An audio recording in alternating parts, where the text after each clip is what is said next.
Broadcasting live. It's America's longest running talk show on computers. It's Computer America, bringing you the biggest names in technology with guest interviews, new products, and your emails. Listen live at computeramerica.com on any device around the world. Email the show at live@computeramerica.com or find us on social media. Be sure to check out our website for contests, giveaways, show notes, live video stream, podcasts, and more. You're listening to Computer America. Hello and welcome into the Computer America Show. We are the nation's longest running, nationally syndicated radio talk show on computers and technology. Thank you for joining us. I'm your host, Ben Crossman, and everyone out there, thank you so much for tuning in to the show.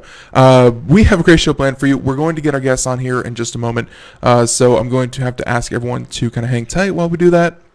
But in the meantime, everyone, computeramerica.com, that's where you'll find everything, including today's show notes. That's where you'll find, everything from the podcast to the live video feed to the live audio feed, as well as past shows, future shows, show notes, links, articles, things like that. Everything that we do here at Computer America, you can find at computeramerica.com. By the way, the store is actually up and running. There's only a few things. We're going to work on filling it out. I wanted to make sure that the Computer America store was more than just what it currently is. And it currently is just a place to get, things like, I know all of you have been just clamoring for the Computer America logo printed on coffee cups, golf balls, things like that. And hey, we have that now, but we're going to have a lot more fun stuff. And, hey, maybe we might even do a drive where if any of you aspiring artists out there have any kind of ideas and we decide to put it up on our shop, we'll pay you, kind of a flat fee and, as like a designer fee. And we'll be sure, it's just something that we're kicking around here. And we want to make sure that the store is more than just, a logo on certain pieces of clothing.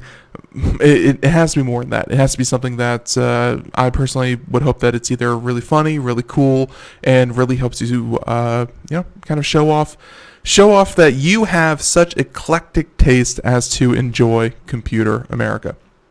So let's go ahead and get our guest on. And as I said before, this is going to take just a moment as we, kind of make a call and do that kind of thing. So everyone, just hang tight as we do this. So let's go ahead and do that and give a call.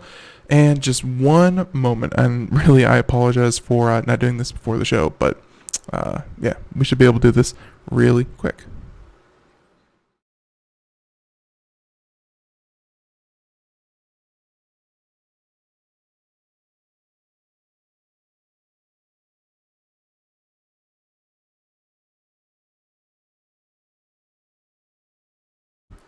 Okay, so let's. Hi, Scott. Oh no, that's even worse that we didn't actually get him. So hopefully I didn't just try to. Actually, I think I called the wrong number. I know, professional, folks, professional. That's what we hang our hats on. So let's go ahead and do this. So just real quick, and this should pop up here just like that. Let's see if this works.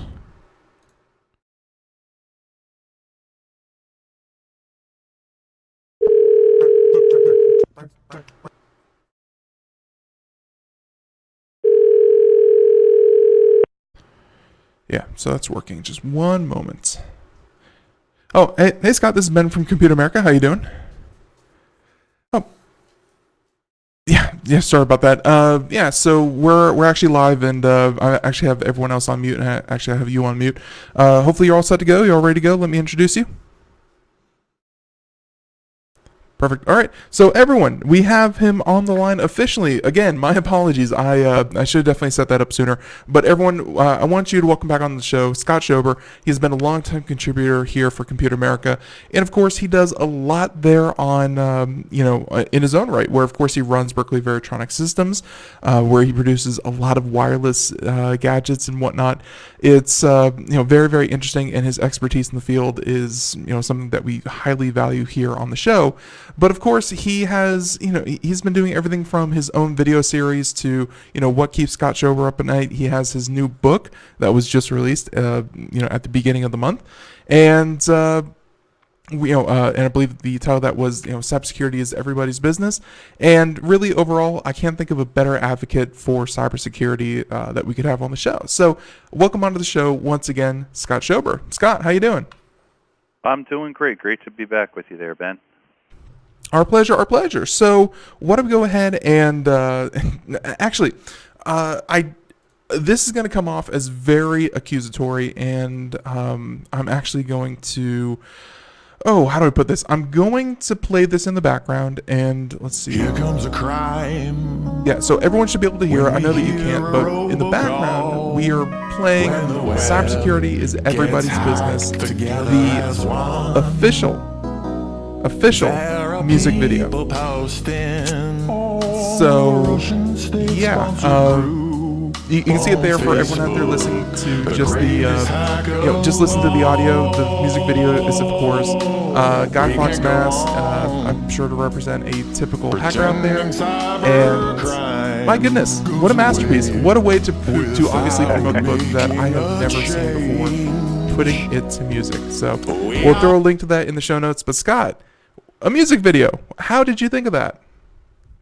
Well, this I have to give the credit to my co-author, Craig Schober, my brother. His expertise is more in the world of video, music, and his wife also, Kelly, assisted here. So the two of them really are the masterminds behind it, but I support it 100%. And we just had a good time kind of getting it together and now getting the word out there and trying to spread cybersecurity awareness through the month of October, which we're coming toward an end of, and we put together this little concept of a video and had some fun with it, and so far we've gotten some pretty interesting responses. Let's leave it at that. No, it's like I said, it's something that's different, but different is definitely good because when it comes to cybersecurity, it's very, I don't want to say hard, but it seems like everyone's making a lot of very similar points, and they're doing it in a very similar way that it sounds just like every other point. Although I will say that you and the way that you have written this book, which I think we're going to kind of start off the show with, and things like the music video, things like your series of What Keeps You Up at Night, you're definitely adapting that message to a different format, and I really do believe that that's catching a lot of people's attention. Yeah, I think it does something. You use the word there, different, and that's what I think when I think of cybersecurity, when I talk about cybersecurity and try to share best practices, educate people to hopefully motivate them to make changes. A lot of times you do get the deer in the headlight, the big yawn. They're not real thrilled because they've been beaten to death with cybersecurity and change your passwords, this and that. So we're trying to maybe make it a little bit more fun, put a smile on people's faces, and hopefully it's something that's memorable and maybe they could relate to, certainly those that think back to this music parody. Absolutely. And so with that being said, why don't we go ahead and jump into our discussion of the book. And Cybersecurity is Everybody's Business. The title, very self-explanatory. Obviously, cybersecurity is not something that is simply handled by IT. It is not something that you only need to worry about at work or even just at home, or vice versa. It's everybody's business. It's everybody's, it should be on everyone's mind. But having that theory, that thesis, having that idea in your head, and then actually putting it into a book, why did you decide to write this book on cybersecurity? Well, I think a lot of it resulted with the success of my first book, Hacked Again, which was really my story of a cybersecurity company. We were targeted, were compromised, and hacked repeatedly. All the lessons that I learned. Since releasing that book, I've learned so many more things, and a lot of it from different colleagues, being on different shows, doing research, writing blogs, you name it. And I wanted to continue the story and share some of these things that I've been learning, that I've been presenting and speaking about, because you just start to become part of your life. You become more passionate about it. And I'm starting to see results. Some of the things that I've shared with people, tips and suggestions, they're actually implementing, and then it comes back and they're saying, geez, I actually tried that, and it actually worked, and I feel safer, I feel more secure, I haven't had my credit card compromised, and so on and so forth. So I said, let me take it to the next level and share some of the things that I really missed out on adding into my first book, Hacked Again. So in a sense, the story continues, and just I think it was a fun opportunity to write the book. And fortunately, even though this book is longer than Hacked Again, it actually happened a little bit faster. And I have to give thanks to my brother Craig, my younger brother, 3 years younger. He was able to really help with a lot of the editing and crafting of it, so it flows nice, and hopefully it's an easy read, not too technical, where he can pull out a lot of the technical things where I go off on a tangent and make it more enjoyable. So far we've gotten some great reviews. I encourage people, if they haven't had an opportunity, they can certainly go out to Amazon and pick it up. It's available in soft copy, hard copy, ebook, and then also audiobook just went up the other day. We already got a couple of reviews, and again, please feel free to give an honest review. That's all we ask, good, bad, or ugly. We'd love to hear the feedback, what people think about it, and that allows us to keep moving forward and continuing educating and helping people. Absolutely. And of course, we have it up here, and we'll have a link to it in the show notes as well. The audiobook, is it self-narrated or Microsoft Sam? What'd you go with? No, actually, we auditioned a couple different individuals to hone in on a voice that we thought could do it well. Gilbert Gottfried, I hear you. Yeah, there you go. What do you mean? I did actually try a couple chapters myself, and if you're like anybody out there that's ever tried it and you listen to your own voice, it's kind of like, scratching your nails on a chalkboard when you hear your own voice. And I said, nah, I just can't.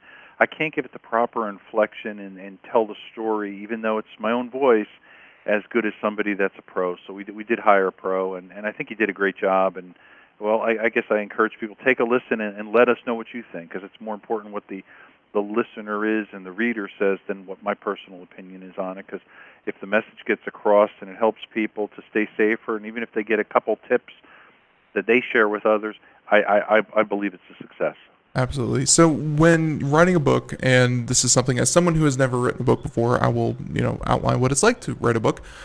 You are more excited about certain aspects of the book than others, and this happens with everything. You're really going to be engrossed in this event, in this topic, and then you have to flesh the book around those, which is perfectly fine. I mean, that's where the book is going to, being able to flow from one very, very interesting topic to another and have it happen naturally and feel like there's a flow. Very good. I'm wondering if that happened to you, if there were certain highlights or certain chapters that just really grabbed your attention, that maybe you wanted to speak to. Yeah, absolutely. And I think, well, number one, I should point out, for anybody that is listening and you're thinking about, should I write a book? Can I write a book? And unequivocally, I say, yes, you can, and yes, you should do it. If I can do it, anybody can do it. Again, I am not a professional writer. I didn't take courses and this and that. I did take one course on writing, to be honest, back in college, way back there, and we focused more on writing for children's books and things like that. I did very well in the class. I was the only male in the class, and I think there were 30 women in the class.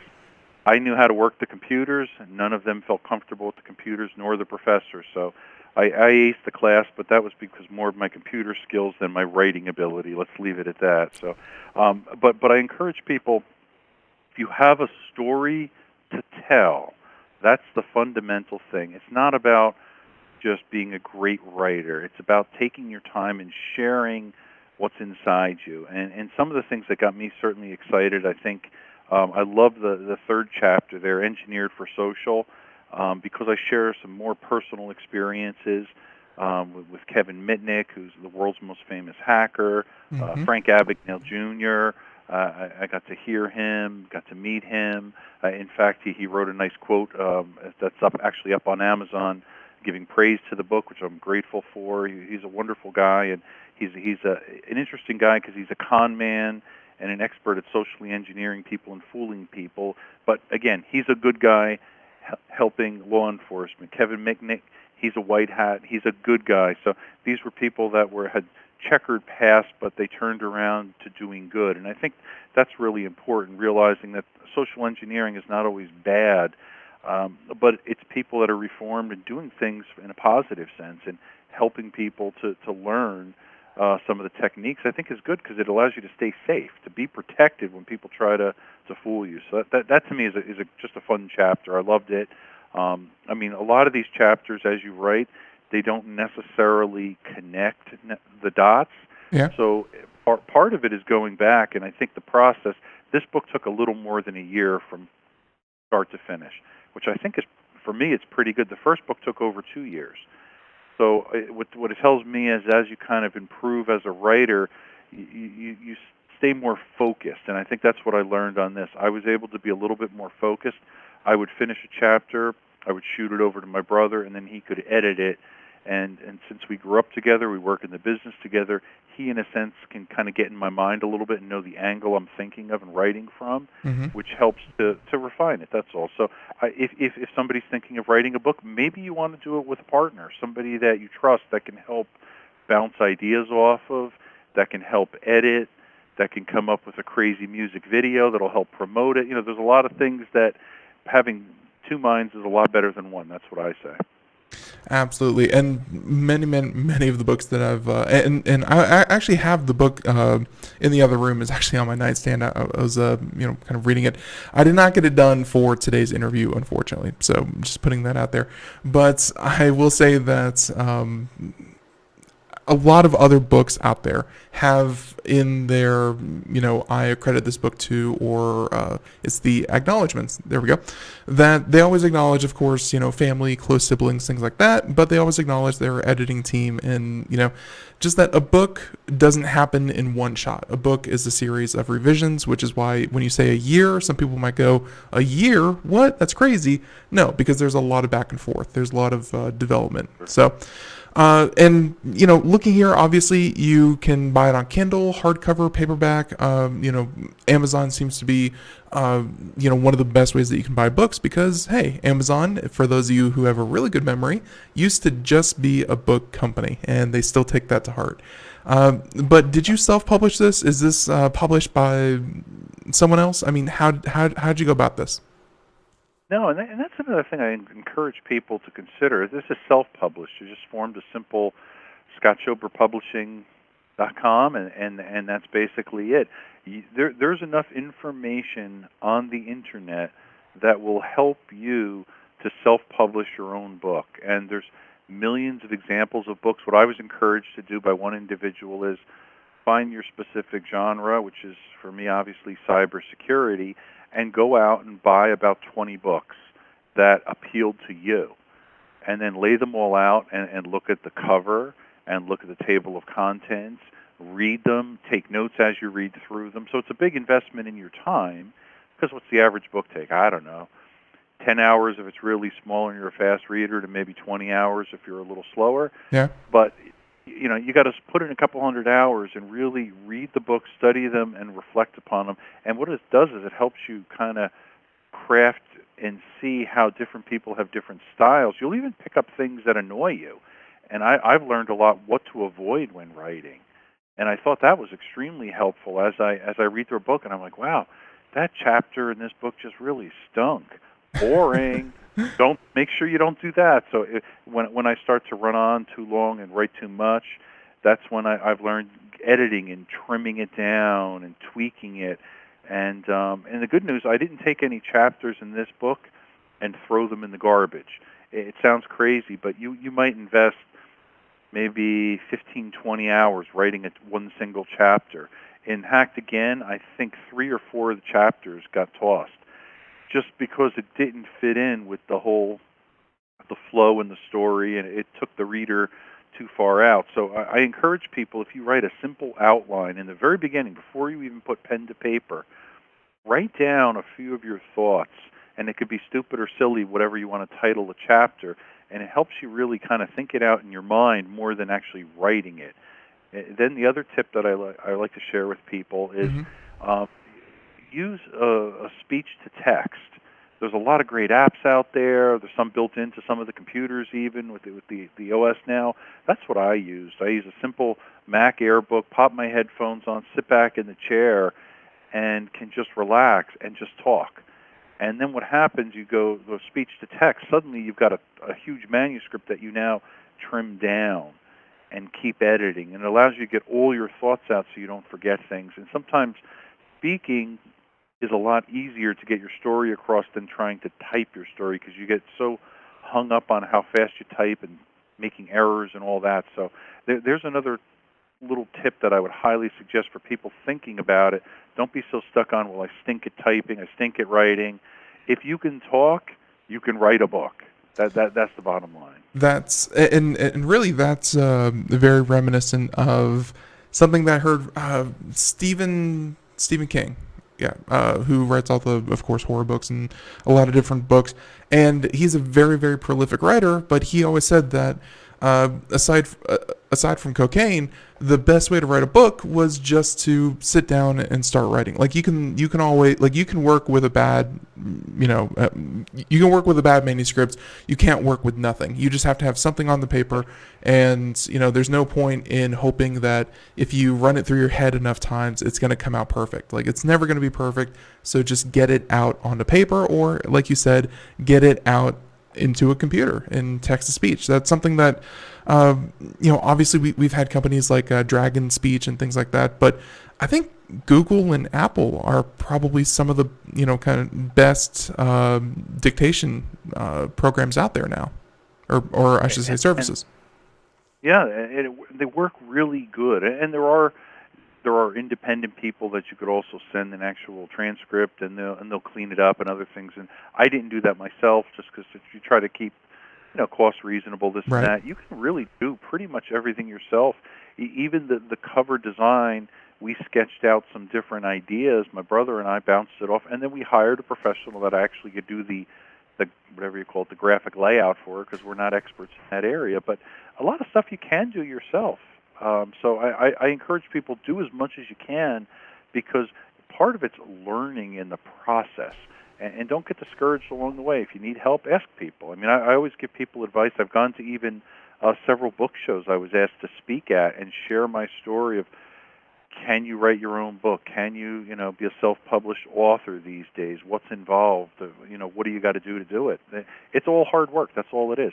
The most common question I ask or get asked as an author is, wow, you must have sold millions of books. No one sells millions of books except 1 in a million people, perhaps. It's a sad statistic I came across recently. The average author sells about 50 books. Yeah. That made me sick to my stomach.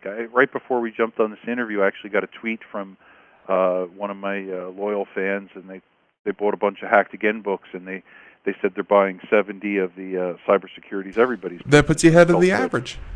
It puts me ahead of the average right there. But I have a distinct advantage. I often present at industry shows, lunch and learns, conferences, and people usually buy a quantity of 50 or more books at a time.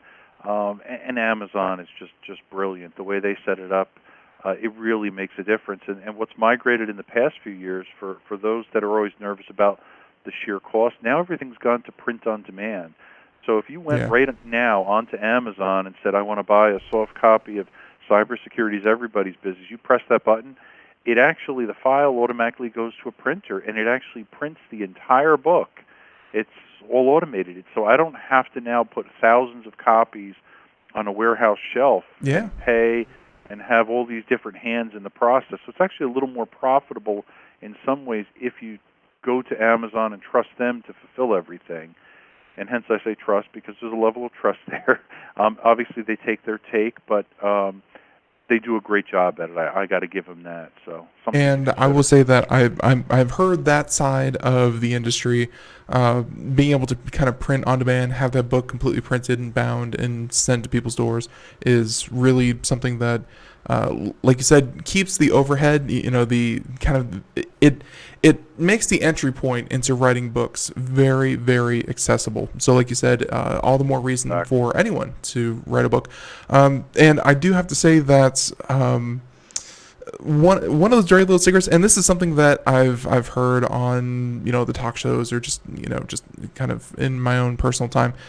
All those best-selling books, like those, they're on New York Times best-selling lists and things like that. Those are because they kind of go by sale numbers. They go, this is a best-selling book because it sold the best. Those are actually done by not publishing agencies, but by the PR people. And they'll go out and they'll actually buy, like they'll fake the numbers. They'll go out and buy, 10,000 copies themselves just to get it on the bestsellers list. Like it's those best-selling lists and things like that. They're very manipulated behind the scenes. So yeah, that is true, I think. And if you look at it, and what I take more relevant and real is I look at like a lot of the Amazon numbers, because the numbers aren't going to lie. Right. If you can make it on the top 100 Amazon list and stay there for a while, you're going to have a good chance that it'll be sustained sales. And I think that's what helped me the most with Hacked Again. It's starting to take shape now with cybersecurity's everybody's business. When you're up there in that top 100 in a class, and you're up there against tens of thousands of other books, so it is hard. But that's why you got to give a punch right when you release a book with everything you've got. You got to put the word out there, and I always encourage people, don't be stingy. Don't be afraid to give copies away to colleagues and those people that you value their opinion. If you think, well, they're not going to buy my book, then guess what? They probably wouldn't buy it anyway. Yeah. So give copies away to people. It's okay if they just read it, if they give it to a friend, if they put it on their bookshelf. Either way, it's part of spreading the word. So be generous, share what you've done, especially if it's a book that's educating people, because at the end of the day, to me, it's more important that your book accomplishes its mission. Maybe it's educating people, sharing tips, whatever, than making a lot of money. If you do everything right, maybe you'll make some money in the process of it also, but don't count on getting rich and retiring just by launching a book. It's very unlikely. So here's the thing, and this is something we should have brought up much earlier in the interview, but over the course of writing this book, I'm sure that it could have been targeted towards the average consumer, small, medium business, enterprise level, everyone in between. I'm sure that as you were writing writing the different, kind of case studies, and as you were writing the book, it may have changed from one to the other over time. After the dust settled, who was the book targeted towards? Well, I really tried from day one to target small business owners as best I could. In the process of that, a lot of the spillover certainly goes over to consumers, but I'm a small business owner, so I wear that hat first, and that's who my audience was in this book, and hopefully it comes out that way, because I relate a lot of the stories as a small business owner, but at the same time, I'm also the consumer that goes online and might buy something or go to the bank and have my card compromised. So I try to resonate with the consumer as well. Very, very cool. So, and I will say that one last question about the book, and then we'll move on to, I think, other topics. And once again, we'll have a link in the show notes if you want to check it out on Amazon. But of course, we always recommend you go to scottschober.com, and right there under the books, hey, he added it right next to Hacked Again. I do have to say, second book, you said this one took you this one was even faster than the first one. Are you addicted? Do you see yourself writing a third? And I know this one just came out, but are you going to write a third, or are you, kind of with these two books saying, I have completely covered hacking in every sense. I have covered this topic? You know what? Excellent question. And yes, I actually started book number 3. It's called Senior Cyber. I'm a little more than halfway through it right now, and making great progress. And in that particular case, I'm really trying to help seniors to not be afraid to use computers, the internet, and be targeted by scammers and cyber criminals, and just giving them very higher level best practices so they are not victims. Scott, and don't take this wrong way. I've seen so many different iterations, and the age group that you're targeting. Have you ever considered? And this is just me giving unsolicited advice. Have you ever considered a newsletter? And I know that you have a newsletter. You can sign up for updates, on your website and things like that. But that really seems like, kind of like a weekly best practices tip for a certain age group, and maybe pair it up with AARP or something like that. I think that's another good topic for a book. But there are other ways to get a message out. Did those ever cross your mind? Yeah, they have. I just think I also find that I tend to often present, and I'm doing a lot of presentations where I'm being hired to come in and present, and a book is just a fabulous way to tie that in because people walk away with something tangible. They say, hey, this guy came in, he talked about blah, blah, blah, here's his book. They could refer back to it, and it kind of gives a nice cohesive message, and of course helps the branding and everything else, I think. Which ties in nicely with our company and the cybersecurity products. As our customers are getting older, and they need help with cybersecurity too. We're all getting older, but hey, I definitely appreciate that. Look forward to that one too. But everyone, this one was just released, I think, at the beginning of the month, and hey, very happy that you could, kind of come on and talk to us about it. I know that this is not our usual topics. If anyone out there is familiar with our past segments with Scott Schober, we focus on, kind of current events, current hackings. We try to, keep everyone up to date and provide the how, who, what, where, why of the headlines. But I'm very happy that we could spend, this time on the show talking about this. So again, congratulations for getting out there. And hey, everyone, go check it out. Yeah. So, and absolutely no problem. We definitely appreciate that. Let's go ahead and transition now to a number of these different topics that, that we had talked about. And this is a YouTube video. I'm probably not going to play it here on the air, but hey, I know that face anywhere. We'll have it playing in the background with closed captioning. Talk about U.S. elections preparing to be hacked again. And by the way, just as kind of like a little precursor, I will say that my brother, I know he's listening because he's an avid fan. My brother is so ravenous about cyber security when it comes to elections. He thinks that the elections are all going to be compromised at the same time. It's a huge threat. It's this, that, or the other. And don't get me wrong. Vital infrastructure, be it election, be it the electrical grid, so on and so forth, communications, things like that, they should be protected. They should be held to a very ubiquitous and high standard. I mean, there should be legislation that says this is the minimum requirements we should meet. Those are currently not being met, as I'm sure you're going to speak to us in just a moment. But he has such a fear of our country being hijacked by rogue actors, or that somehow we're going to elect a Mickey Mouse kind of character instead of an actually duly elected individual. So this fear is out there. What was your angle on this whole thing? Yeah, and I tend to concur a little bit. In the past, I didn't give much credence toward it. I did an interview. This was back in, this was 2016, before the elections, all about the election hacking on Fox, and it was very interesting. And I was a little more hesitant there. I said, well, it'll be more disruptive. Do they have the ability to do it? Yeah, sure they do. Can they do it? Absolutely. Now we're seeing more and more evidence that there was a lot of specific Russian meddling and specifically hacking, and it's increased greatly. If you just look at all the candidates, the major candidates that are running for the presidential election for 2020, if you look at the average number of attacks each of their sites is getting each day, it's about 62 attacks.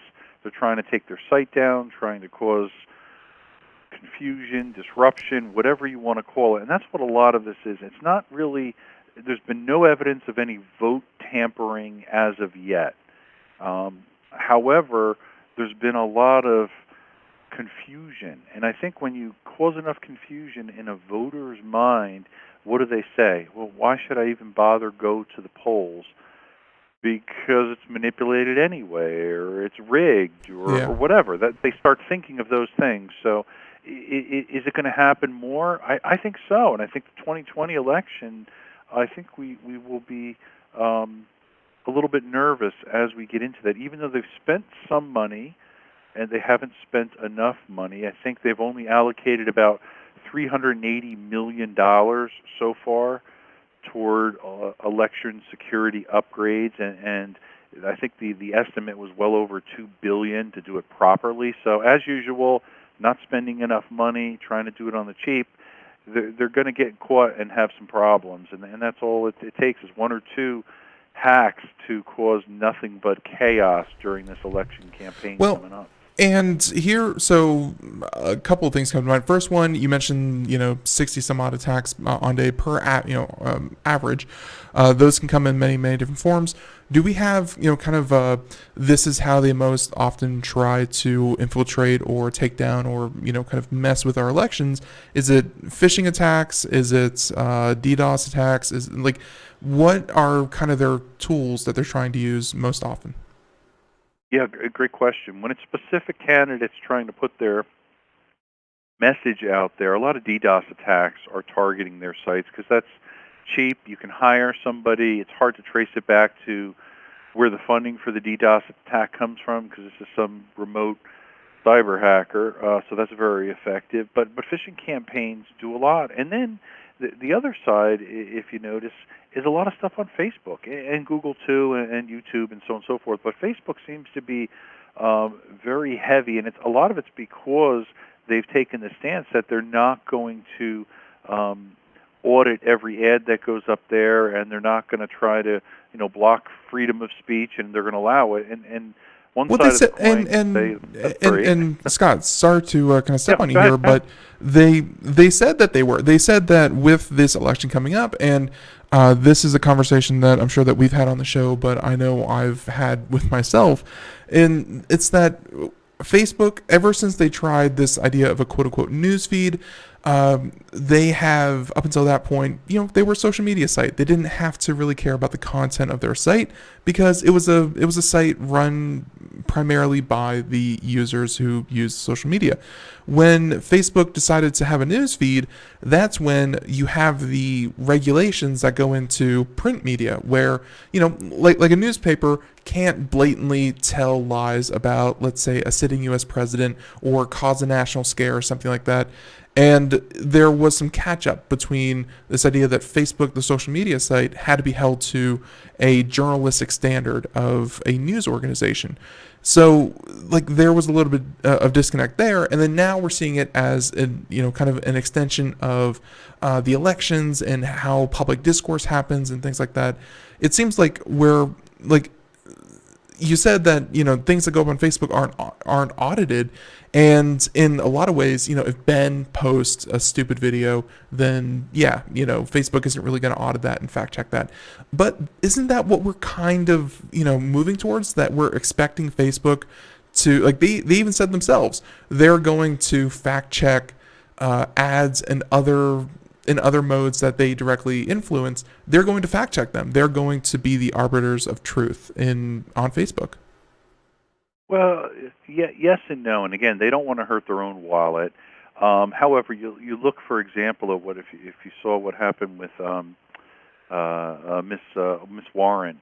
She did an entire ad campaign, and she said breaking news that Facebook, Mr. Zuckerberg, is backing Trump for re-election, this and that, and she basically put together a little political ad that was a complete lie. Mm-hmm. And Facebook put it up there and was happy to take her money. She spends, I believe, $3.3 million this year so far on Facebook ads. So if they quickly will put up information, and she classified it as disinformation for profit, she's saying that they should be held accountable. Again, I don't take either any political side here. I'm just Right. kind of sharing what I've learned, and it is disturbing that Facebook can quickly say, hey, we don't want to step over the line and try to say this is okay and that's not okay, yet they'll take everybody's money, and they're making a whole lot of money for all these ads, and it's a little bit disturbing when they are blatant lies that they wouldn't be seen on cable television or TV, yet Facebook is posting them up there, making billions of dollars from all the different candidates that are trying to get elected. Isn't that just the weirdest thing? Where and I know that you didn't mention Twitter there, although Twitter is very, very popular among certain circles for spreading misinformation, because the idea of something going viral or getting something to trend on Twitter, to kind of bring it back to, how the average author only, sells about 50 books. The average tweet or something like that only gets, maybe a dozen or 20 or so. Like, think of all the tweets happen in a day, and all the topics that come up in a day all over the world on Twitter. None of them really get that much traction. So it only takes a very targeted 200-300 bots or fake accounts to retweet, comment, and really get a topic of conversation going that in reality, no one's really talking. No one even wants to talk about it. But the moment it hits trending, suddenly it's one of the most talked about issues in the world. And I know that a lot of industries use this for their benefit, but I know that Russian hacking in particular, they can track those bots that actually, push certain types of articles. And it's not blatant, poorly spelled or poorly anglicized comments. No, they don't take sides either. They'll push a side to either rile up, disengage, or just really evoke strong emotion from either political spectrum, and they'll do it constantly. It's hard to imagine how you kind of stop that when that is the purpose of Facebook and Twitter, is that they get conversation. They spread the message that's already being spread at a high rate because I guess Facebook and Twitter assume that they have value. They have value because people are talking about it, so other people will find value. We need to share this with everyone. Isn't that innately the problem with these social media sites and, of course, disinformation spreading? Yeah, I think so. And I always say for everything, and I talk about it even inside my cybersecurity books, if you follow the money trail, it usually helps you understand what the true intentions of any company is, especially a tech giant. When you look at a Facebook, when you look at a YouTube, a Twitter, all of these different, I call them social media companies. You could call them a tech company. You can call them a media company. But they are all selling advertising dollars.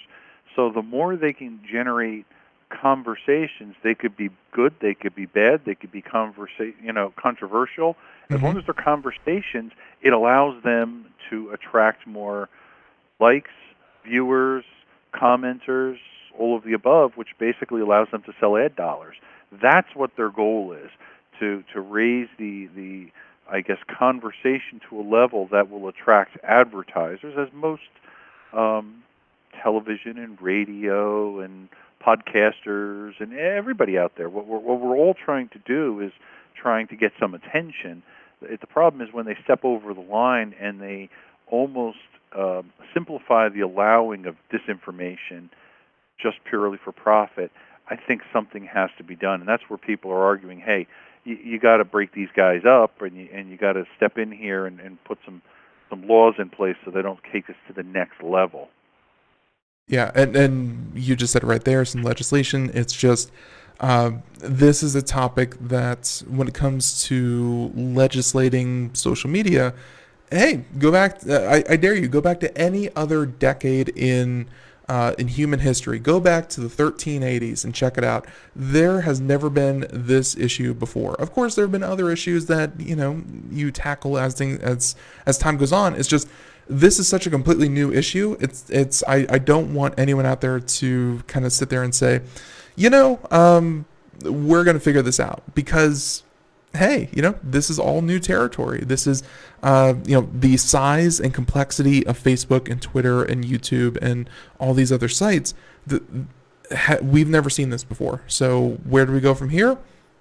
Anyone's best guess, I suppose. So 2020, and again, kind of as a little recap of this whole conversation, 2020, the individual candidates' campaigns for the election need to be on high alert. I'm sure that they're doing the best that they can. I'm sure the FBI is working with everyone, to make sure that they have at least basic security protections up. Do you see this having as big of an impact as it did the 2016 one, with the spread of all the propaganda that came out with Russian meddling? I think it's actually going to be a little bit worse. Despite the fact they're spending more money on security, there's going to be more disruption in the 2020 elections. More disruption in the 2020 election. Well, that's not good. And no. I guess as the informed public, because if you're listening to Computer America, I dub the informed. What would you say is kind of the best thing you would leave in our listeners' mind? Is this just be critical of where the information is sourced from? Is it be critical of what you see happening on social media? Is it, be firm in your beliefs? What are some good takeaways from, not being affected by this? Well, I think people have to really be careful not to believe what they see, hear, and read from all these different outlets, and I'll just classify them in be it social media, what you read on the internet, what you see on TV, what you hear on the radio. Do your own fact-checking before you make any decisions, because the amount of, and I hate to use the term fake news and everything else that everyone's using, but the more I do research in this narrow area of cybersecurity, the more I see polar opposites on. One person says the breach happened because of this. You read another article, it's dead opposite. I do my own research, and I kind of find sometimes it's in between. And my takeaway is do your own research, do your own fact-checking, and try to stick with sources that you trust the most. Without naming any specifics, I think people need to do their homework. Don't just take anything at face value. And I think when it comes to the hacking and the disruption that's going to be caused toward the election, it's going to cause that doubt in people's mind. And other countries obviously are excited to cause doubt and to question the whole democratic process. And if they do that, in their minds, I think they're successful. Not even necessarily messing with a physical vote, but just causing that doubt. Yeah, we have a new article up on Computer America. It's Halloween flavored with the 5 scariest things in tech, and one of them was essentially cyber warfare on a national level, and including our adversaries. And essentially, the battlefield of tomorrow is not going to be over a plot of land. It's going to be over the flow of communication or the flow of data. And yeah, that was definitely covered in that article. So I find the exact same thing. I try my best that when I do the show here on Computer America that I do my fact checking, but I have issued a number of corrections and updates and things like that. So hey, even as someone who, my point is, someone who does it full time can barely keep up. Everyone just, I really like the idea that you find your sources, you find people that you trust and their opinions that you trust, and really, if you can really trust where the information is coming from, you don't really have to suss out if every little bit of information is, kind of worthy. So I will leave it at that, and U.S. elections, good luck with that. Now, let's go ahead and continue on. Tons of other topics here. How about we talk about, a book review, and not on, obviously, cybersecurity is everybody's business, but rather looks like you wrote or have your own book review. Click Here to Kill Everybody, which sounds like a very cheery topic. So let's talk about it. Sure. This book really caught my eye when it came out. In fairness, I was sent an advance copy by the PR agent for Bruce Schneier. He is a well-known cryptographer. He's probably authored, I don't know, 12 to 15 books now. Really knows his stuff. I reviewed his previous book, Data in Goliath, which was a fabulous book, and he always borderlines on things that are a little bit out there. Can you trust some of the things on the internet? Are we truly private? How much privacy do we have?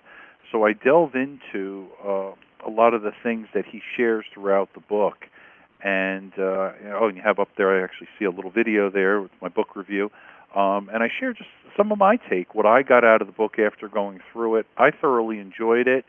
There's different challenges at different points in time. You may not agree with everything he says, but he opens your mind up to different aspects, and you start to question, how private are our lives? Are we giving away too many things? Are we opting into too many terms and conditions and agreeing with things when we download apps and when we go on the internet? So I think it's a nice read, and it's not a deep, heavy technical dive either. It's just a good, rounded read. If you hop onto an airplane or you're on vacation, I would highly recommend it. A lot of fun. And I'm sure the title alone will get everyone's attention as well. So yeah, definitely check out that video there as well. We'll include a link in the show notes. We're running kind of short on time, so we're going to kind of jump topic to topic a little bit here to try to squeeze it all in. And Slate, great publication. You have one here about, obviously, whenever medical institutions have a data breach, it can be very bad because it's more than just payment information and address and things like that, but it can also be things like medical history, which if you're talking about a way to possibly have identity theft, if you can convince someone that you are you because of your medical history, then hey, you may have a much easier time opening, getting some form of valid ID to open a fake loan, bank account, credit card, whatever. Losing medical data is a big deal. But I never thought it was going to be this big of a deal. Do more patients die at hospitals that experience data breaches? Causation, correlation, obviously there's a question there, but let's talk about this. Do more patients die at hospitals who suffer data breaches? Well, according to the research that's been done here, they are claiming that yes, and I found it a little bit surprising, and I was trying to understand and draw a little bit of a logical corollary, and I guess there's a couple different ways to look at it, and certainly some people may question some of this because it's a little bit challenging, but they were really focusing in on data that was accumulated from 2012 to 2016, first of all. But they saw these corollaries between people actually dying after a data breach. And in part, as I started to read this and think about it a little bit, what they kind of implied was that because of all the things post-data breach, so somebody suffers a ransomware attack and a hospital, systems are down, it causes chaos, this and that, then the hospital has to step up their security, and now they're using two-factor authentication and stronger passwords. The hospital becomes inefficient, and hence they can't cater to the patients, and more patients suffer, and mistakes are made, and more patients die. It seems like a really big stretch, but in the end, the bottom line that they kind of stood out in the article, for every 10,000 heart attacks at a breached hospital, research saw an additional 36 deaths. Right. That they associated to it. So hard to say. Yeah, so to kind of jump in here, just kind of read a little abstract, which is just, really just the surface of this whole study. But you can leave it up to the individual to think, is 0.23, as opposed to 0.36, that 0.13%, is that really enough of a difference to say that yes, this is an actual thing, because obviously this is over. They had a pretty good sample size, 4 years, 3,000 hospitals, 1,500 patients, or I'm sorry, 15,000 patients. The sample size is good, which you always want to see. The other one is that kind of speaking to what you said, by becoming more inefficient, I guess thanks to HIPAA laws and making sure that they don't suffer another breach, they say here that the time from admission to the hospital to starting the test and, starting to treat people for heart attacks went up by 3 minutes. That means that that's 3 minutes that they could have been receiving care. They might have been doing this, that, or the other, just to really identify that this person is this person and make sure all their information is correct and stored safely, that kind of thing. Like, if nothing else, to me, this really highlights the efficiency of our current medical system, where they can look at something and go, 3 minutes. 3 minutes is the difference between death and life for dozens of people, and this could be affected by something as seemingly unrelated as a data breach. Very surprising, but I again, Scott, what do you think? Is that 13-person difference out of 10,000 people, is that really enough to say, IT is suddenly the new highest important matter in medicine? I think and you hate to, every life is valuable, so I hate to make this as a judgment call, but it's really hard to believe from my perspective. I think one could argue quickly and say, well, look at the time. This is pre-Obama healthcare regime, post-Obama.